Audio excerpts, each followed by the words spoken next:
Hi friends, wish all happy Deepavali. இன்றைக்கி நம்ம என்ன பார்க்க போகிறோம்னு பார்த்தீங்கன்னா, இந்த மழை காலத்தில் நம்ம தொண்டைக்கு இதமாக இருக்கக்கூடிய ஒரு கசாயத்தை பார்க்கலாம். வாங்க, அதுக்கு தேவையான இன்க்ரீடியன்ஸை பார்க்கலாம்.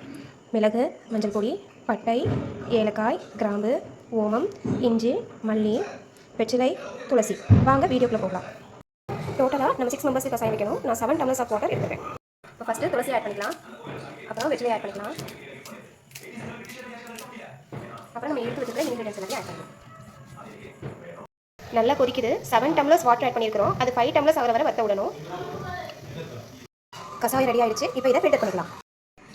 கசாயத்தை எடுத்துக்கலாம். இந்த கசாயம் சளி, இருமல் க்யூர் பண்ணி கொடுக்கும். தொண்டைக்கு ரெஃப்ரெஷ்மெண்ட்டாக இருக்கும். Bye guys.